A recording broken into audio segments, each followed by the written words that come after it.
மன்னாரில் காற்றாலை அமைப்பதற்கு எதிராக மக்கள் தங்களுடைய ஒன்றுபட்ட போராட்டத்தை பல்வேறு அமைப்புகள் மூலமாகவும் பொதுமக்களாகவும் தொடர்ச்சியாக நடத்தி வருகின்றார்கள். இப்பொழுது 50 நாட்களுக்கு மேல் இந்த போராட்டம் தொடர்ச்சியாக இடம்பெற்று வருகிறது.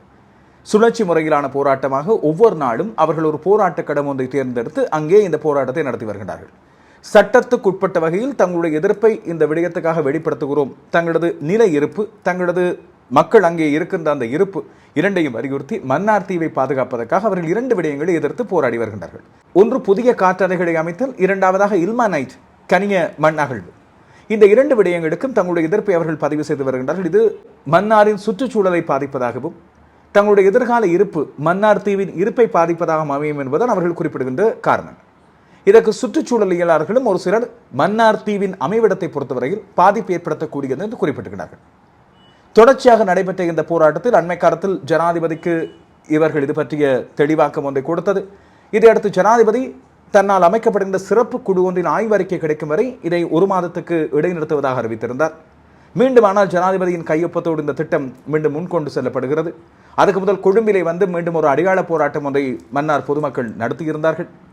இதற்கு பிறகு ஜனாதிபதியின் ஒப்புதலோடு மீண்டும் இந்த திட்டம் ஆரம்பிக்கப்பட போகிறது என்று அறிந்தவுடன் பொதுமக்கள் தொடர்ச்சியாக மீண்டும் ஒரு தடவை மிகுந்த ஏமாற்றத்தோடு போராட்டத்தில் ஈடுபட்டு வருகின்றார்கள்.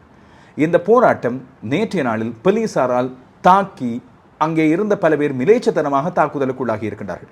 குறிப்பாக மதகுருமார், பெண்கள், வயது முதிர்ந்தோர் ஆகியோர் வயது வித்தியாசம் இல்லாமல், ஆண் பெண் வித்தியாசம் இல்லாமல் போலீசாரால் மிலேச்சத்தனமாக தாக்கப்பட்டிருக்கிறார்கள். நேற்று இரவு, அதாவது வெள்ளிக்கிழமை இரவு நள்ளிரவை தாண்டிய வேளையிலும் இன்று சனிக்கிழமை அதிகாலை வேளையிலும் இந்த தாக்குதல் சம்பவங்கள் அங்கே பதிவாகி இருக்கின்றன.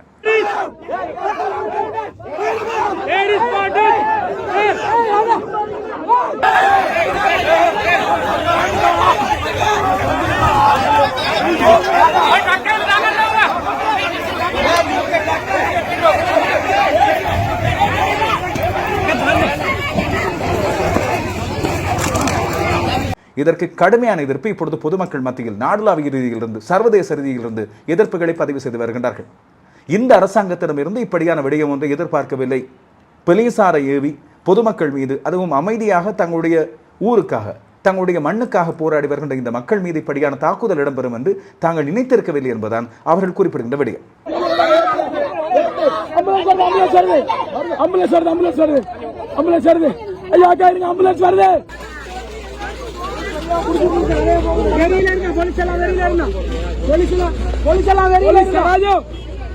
இந்த ஜனாதிபதி வந்து நாங்க எந்த விதமான மனிதாபிமானத்தை எதிர்பார்க்கலாது.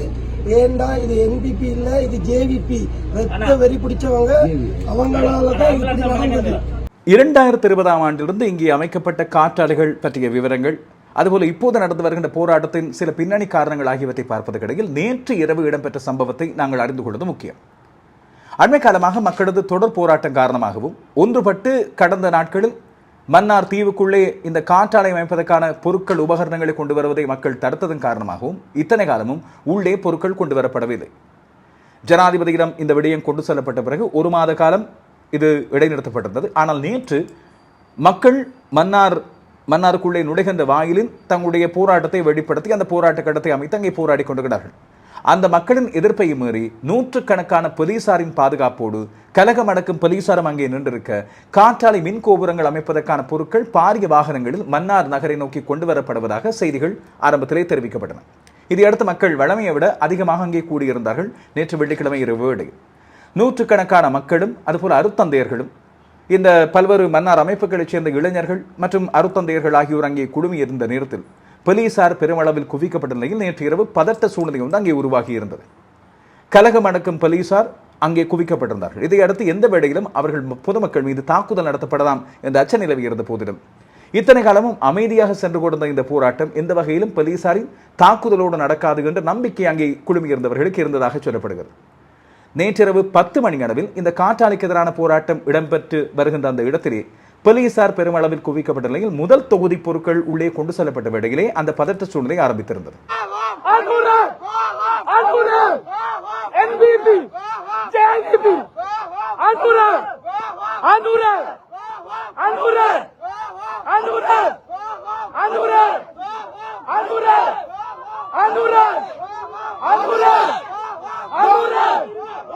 உள்ளே இந்த உபகரணங்களை கொண்டு வந்த வாகனங்கள் லோரிகளை தடுத்து நிறுத்துகின்ற பொதுமக்களது அமைதியான முயற்சியை போலீசார் ஆரம்பத்திலே தடுத்து நிறுத்த தங்களுடைய வலுவை பயன்படுத்த முனைந்திருந்தார்கள். அந்த வேளையில் பல்வேறு கோஷங்கள் எழுப்பப்பட்டு தங்களுடைய எதிர்ப்பை மக்கள் பதிவு செய்திருந்தார்கள். அந்த உதிரி பாகங்களை ஏற்றி வந்த வாகனங்களை அமைதியான முறையில் மக்கள் தடுக்க முனைந்த வேளையில் தான் போலீசார் தங்களது தாக்குதலை நடத்தியிருக்கிறார்கள்.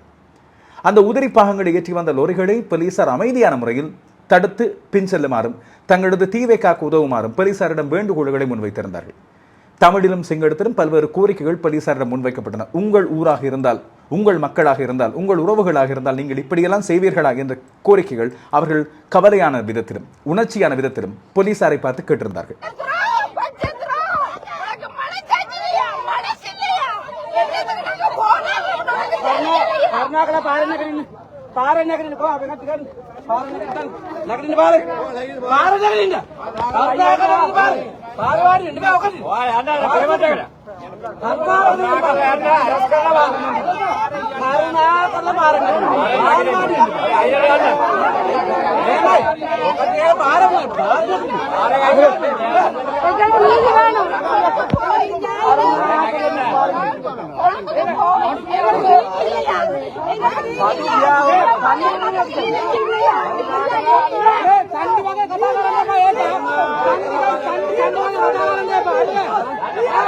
இரவு 10 மணி 10:30 அளவில் முதல் தொகுதி பொருட்கள் முதலாவது லோரி மூலமாக உள்ளே கொண்டு செல்லப்பட்ட பிறகு மக்கள் பெருமளவில் அங்கே குழுமி தங்களுடைய எதிர்ப்பை பதிவு செய்த வேளையில் போலீசார் அவர்களுக்கான எச்சரிக்கை பிறப்பித்திருப்பதாக தெரிகிறது.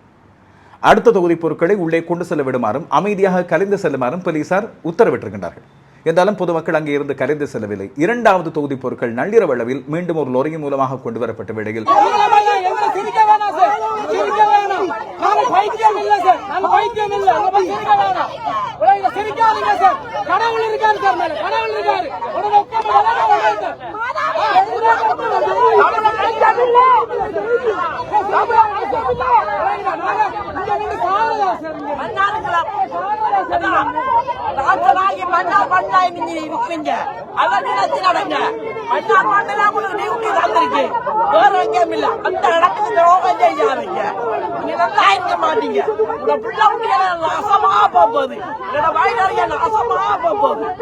மக்கள் மீண்டும் அந்த வாகனங்களை மறித்து அந்த வாகனங்கள் செல்லும் பாதையை மறித்து தங்களுடைய போராட்டத்தை தொடர்ந்த வேளையில் தான் போலீசார் அவர்கள் மீது கண்மூடித்தனமாக மிலேச்சத்தனமாக தாக்குதலை மேற்கொண்டிருக்கின்றார்கள்.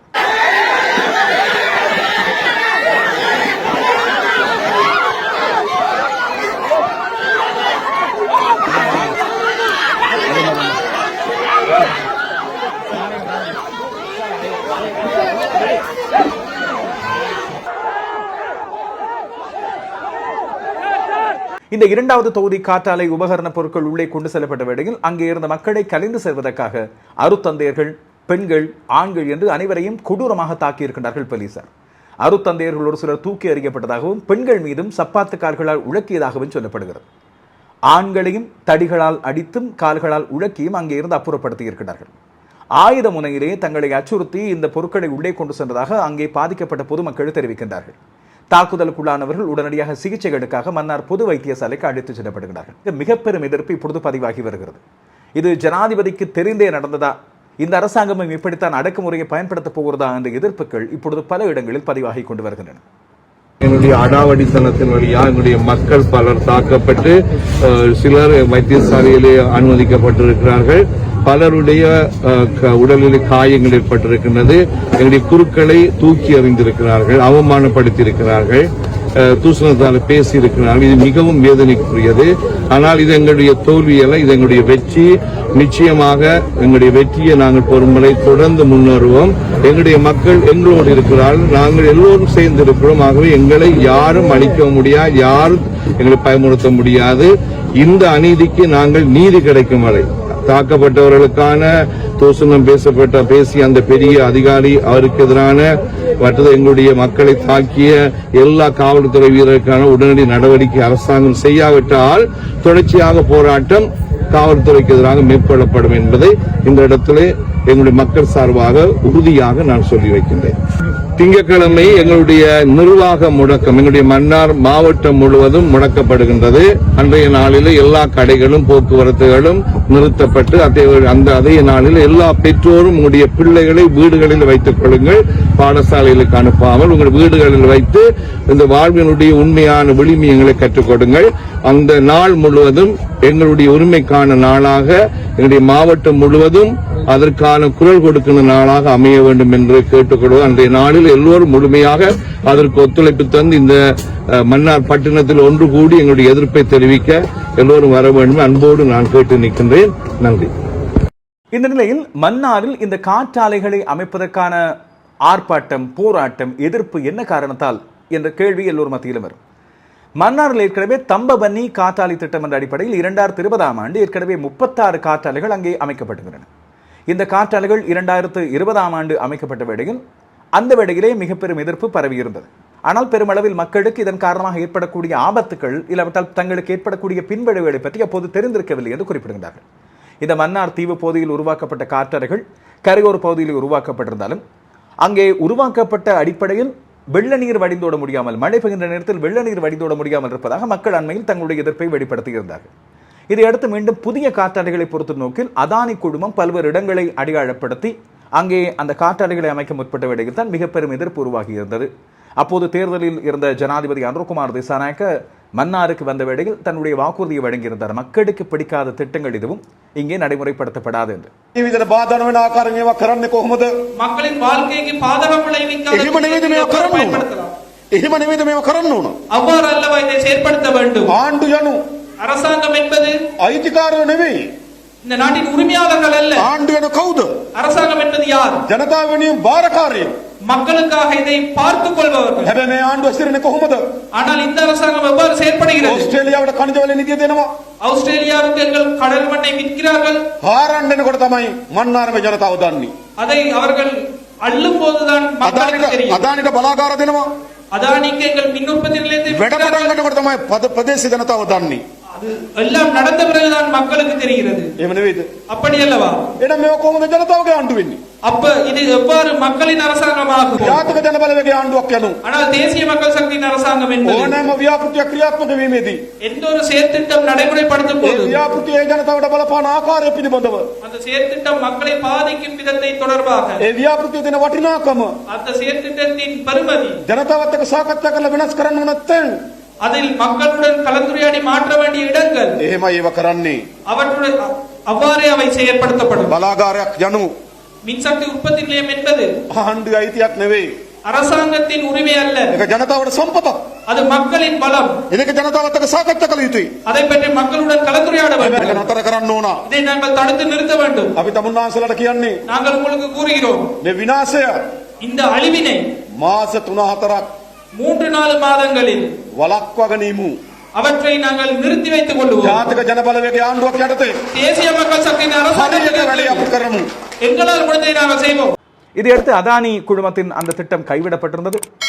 இந்த திட்டம் புதிதாக உருவாக்கப்பட்ட இந்த திட்டம் புதிய காற்றாலைகள் 14 உருவாக்கப்படுவதற்கான திட்டத்தை பொதுமக்கள் எதிர்த்திருந்தார்கள்.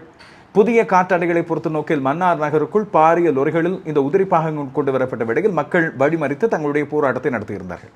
இதையடுத்து நீதிமன்றம் இந்த புதிய காற்றாலை உருவாக்குகின்ற திட்டங்களுக்கு தன்னுடைய இடைக்கால தடையை விதித்திருந்தது. இதன் காரணமாக தான் ஜனாதிபதி வரை இந்த விடயம் கொண்டு செல்லப்பட்டு இப்பொழுது ஜனாதிபதி அனுமதி வழங்கியிருக்கிறார். எனவே சுழற்சி முறையில் இப்பொழுது தங்களுடைய போராட்டத்தை முன்னெடுத்து வருகின்ற பொதுமக்கள் காற்றாலை மின்சாரத்தின் மண் அகழ்வு காரணமாக மழை காலங்களில் வெள்ள பாதிப்பு ஏற்படுகிறது, தங்களுடைய வாழ்வாதாரம் பாதிக்கப்படுகிறது. அதுபோல கனிய மண் அகழ்வதன் காரணமாகவும் காற்றாலை நிறுவுவதாலும் பாரிய பள்ளங்கள் ஏற்படுத்தி அதனை மூடுவதனால் மழை காலங்களில் வெள்ள நீர் வடிந்தோடாது தங்கள் காணிகளிலேயே தங்கியிருக்கிறது. இதனால் விவசாயம் பாதிக்கப்படுகிறது.